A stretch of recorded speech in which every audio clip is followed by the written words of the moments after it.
Hello everyone. सो आज के इस वीडियो में हम लोग देखेंगे कि बिहार बिहार एंड झारखंड सेपरेशन, झारखंड को क्यों अलग किया गया बिहार से। तो ये रहा हमारा प्यारा भारत। और ये आप देख रहे होंगे, ये रहा बिहार और ये झारखंड। ये पहले एक ही राज्य हुआ करता था, बट अभी अलग अलग हो गया। अ, ये स्टार्ट हुआ था, ये स्टोरी एक्चुअली स्टार्ट हुआ था जब ब्रिटिश रूल करते थे इंडिया में। और उस समय एक महाशय जन्म लिए थे जिनका नाम था जयपाल सिंह मुंडा, जिनका जन्म हुआ था 3 नवंबर 1903 रांची डिस्ट्रिक्ट में। इनका जन्म एक आदिवासी परिवार में हुआ था और ये पेशे से बहुत ही अच्छे स्पोर्ट्स पर्सन थे। हॉकी में हॉकी खेलते थे भाई साहब। तो ये हमारे कप्तान भी रह चुके हैं हॉकी टीम के। अब इनका क्या रोल था झारखंड को अलग करने में, आगे देखते हैं। ये 19 ये स्टार्ट होता है 1929 में। ये आवाज उठाते हैं, सबसे पहला आवाज उठाते हैं कि भैया झारखंड को बिहार से अलग किया जाए। अब क्या रीजन था वो हम लोग आगे देखते हैं, क्या क्या रीजन से ये अलग करना चाहते हैं। अब 1939 में इन्होंने एक स्थापित किया था, ये स्थापित किए थे आदिवासी महासभा, एक पार्टी, ताकि जितने भी आदिवासी कम्युनिटी, जितने भी लोअर कास्ट पीपल हैं, वो एक एकजुट हो सके। और धीरे धीरे ये पार्टी भी स्ट्रांग होते जा रही थी। जितने भी आदिवासी लोग थे ऑलमोस्ट सब लोग इसी पार्टी में ज्वाइन हो चुके थे। फिर 1949 में जब ये पार्टी स्ट्रांग हो चुकी थी, तो 1949 में, ये 1949 में तो जयपाल सिंह मुंडा प्रपोजल लेके जाते हैं पंडित जवाहरलाल नेहरू के पास, जो कि उस समय के प्रधानमंत्री थे। अब प्रपोजल लेके जाते हैं कि भैया झारखंड को अलग किया जाए बिहार से। अब क्या क्या रीजन था, आगे देखते हैं। ये देखिए, अब यहाँ पे आपको समझ में आएगा कि क्या क्या रीजन था एक्चुअली में। सबसे पहला रीजन था, जस्ट सबसे पहला रीजन था लैंग्वेज एंड कल्चर। वो बोलते थे, जयपाल सिंह बोलते हैं कि भैया बिहार का लैंग्वेज और कल्चर डिफरेंट है झारखंड से। तो ये सबसे मेन मुद्दा था कि बहुत ही ज़्यादा प्रॉब्लम होता था लोअर कास्ट पीपल और अपर क्लास पीपल को। बिकॉज लोअर, देखिए, पहले का दिमाग जो था बहुत ही डिफरेंट था। पहले का आदमी लोग का ऐसा सोच था कि भैया हम छोटे घर के, जो छोटे जाति लोग हैं उसके घर में उठना बैठना खाना ये सब नहीं कर सकते थे। ये एक तरह का अनटचेबिलिटी टाइप का था उस समय। अभी भी है, ऐसा नहीं है कि अभी भी खत्म हो गया, पूरे पूरे तरीके से अभी भी खत्म नहीं हुआ। और दूसरा था आदिवासी पॉपुलेशन। बिहार में 1 ही % आदिवासी पॉपुलेशन था और झारखंड में देखा जाए तो 24% आदिवासी पॉपुलेशन था। और तीसरा लैंड। उनका कहना था कि बिहार में एक प्लेन समतल जमीन है, समतल एरिया है, वहाँ पे एग्रीकल्चर बहुत ही अच्छा से हो सकता है। होता है, एक्चुअली में होता है, ऐसा नहीं है कि नहीं होता है, बहुत ही अच्छा होता है। वहाँ पे बहुत सारे रिवर्स हैं, ऐसा प्रपोजल था। उसके बाद वो बोले कि झारखंड में एक बहुत रिसोर्सेज है, रिसोर्स का भंडार है। ये लेके प्रपोजल लेके गए थे। बट पंडित जवाहरलाल नेहरू बोले नहीं,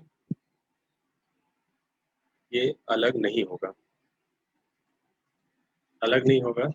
तो फिर ये सोचे नहीं भैया हमको तो करना ही करना है, झारखंड को बिहार से अलग करना ही करना है। तो 1949 में ये अब इलेक्शन कमीशन, यानी राज्यसभा लोकसभा में अब पार्टिसिपेट करने लगे और इन्होंने पार्टी का नाम चेंज करके झारखंड पार्टी रख दिया।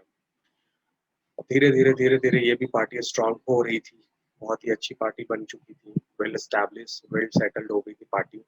तो फिर 1963 में जब इलेक्शन, ये एक्चुअली इस साल में इलेक्शन भी था। उस समय के सीएम थे बिहार के, वो थे केबी सहाय। उस समय के सीएम जो थे वो थे केबी सहाय। ये भाई साहब, ये केबी सहाय, ये थे सीएम उस समय के। झारखंड पार्टी भी इलेक्शन पे पार्टिसिपेट ले रही थी और पार्टिसिपेट ली, और ये कुछ सीटें इनको मिली भी, इनको कुछ सीटें मिली भी। तो अब क्या हुआ कि केबी सहाय एक्चुअली ये कांग्रेस पार्टी से बिलोंग करते थे। तो ये बोले जयपाल सिंह को कि भाई जयपाल सिंह, आप मेरे पार्टी में आ जाओ। और ये भाई साहब भी चले गए उस पार्टी में, जाके ज्वाइन हो चुके थे, जाके कांग्रेस पार्टी में मिल चुके हैं। तो अब रहा बात झारखंड पार्टी को, फिर अब संभाल कौन रहा था।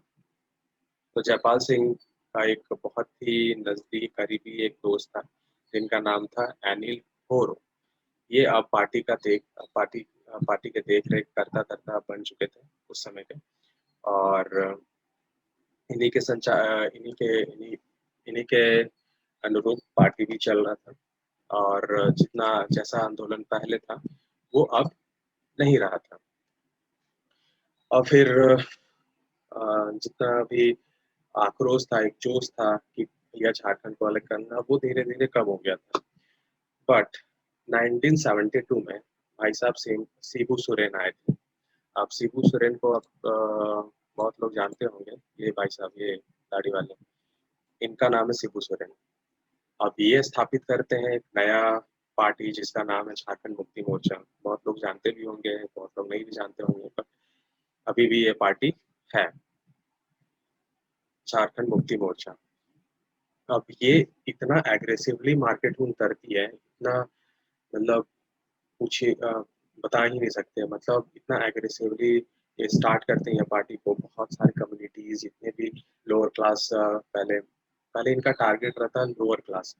तो जितने भी लोअर क्लास कम्युनिटीज हैं, जितना हो सकता था उतने लोअर क्लास फैमिलीज को इस पार्टी में ज्वाइन कराते हैं। ज्वाइन कराने के बाद एक ये 1955 में आते आते ये पार्टी बहुत ही पावरफुल बन जाती है। मतलब एक तरह का अच्छी खासी बड़ी बड़ी पार्टी बन जाती है। उसके बाद 1997 में जब भैया पार्टी बड़ी बन जाती है तो थोड़ा सा हाथ पैर उछलने लगता है। वही हुआ ये भाई साहब के साथ। ये सोचे कि चला जाए अब लालू यादव के पास प्रपोजल लेके कि भैया झारखंड को अलग कीजिएगा कि नहीं।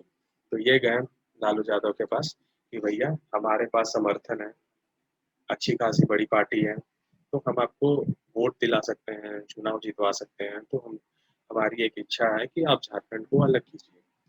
तो झारखंड फिर लालू यादव बोलते हैं कि ठीक है, चलिए आपकी बात मान लेते हैं और झारखंड को अलग कर देंगे। अब वो भी मान लेते हैं लालू यादव। फिर क्या होता है 1998 में, अब पता नहीं लालू यादव को क्या बीमारी होता है, वो बोलते हैं कि ना, ये हो ही नहीं सकता है, झारखंड अलग नहीं हो सकता। झारखंड मेरे जीते जी अलग कभी नहीं हो सकता बिहार से, ऐसा वो बोल दिए। मतलब जो प्रॉमिस दिए थे वो सीधा सीधी तोड़ दिए। अब क्या हुआ, अब ये देखिए, अब 1999 में इलेक्शन का जो साल चल रहा था, इस साल इलेक्शन था। अब इलेक्शन हुआ, इलेक्शन का रिजल्ट ये आया कि जितने भी पार्टी थे, किन्हीं को भी, कोई भी पार्टी को पूर्ण बहुमत नहीं मिला। तो अब बिहार में पार्टी बनाने के लिए अ, एक महागठबंधन की महागठबंधन का जरूरत हो गया। तो भैया आप जयंत तो मुंह फुला के बैठे थे, वो तो आरजेडी से मिलेंगे ही नहीं, क्योंकि भैया लालू यादव उनके प्रॉमिस तोड़ दिए थे। अब रहा अब रहा बात, अब आरजेडी के पास एक ही ऑप्शन था जो कि कांग्रेस था। अब कांग्रेस में सबको पता है कि भैया जयपाल सिंह भी उसमें ज्वाइन हो गए थे, जिनका जिनका भी एक सपना था कि भैया झारखंड को अलग किया जाए। अब झारखंड सॉरी अब लालू यादव वहां पे जाते हैं कांग्रेस के पास कि भैया हमको आप समर्थन कीजिए, आप हमें आप गठबंधन कर लीजिए हमारे पार्टी से। तो वो बोलते हैं कि ठीक है, गठबंधन तो कर लेते हैं, बट हमारा भी एक प्रपोजल रहेगा, हमारा भी एक प्रपोजल रहेगा। तो वो बोलते हैं क्या? तो वो बोलते हैं कि भैया हमको झारखंड अलग चाहिए, झारखंड को अलग करोगे तो हम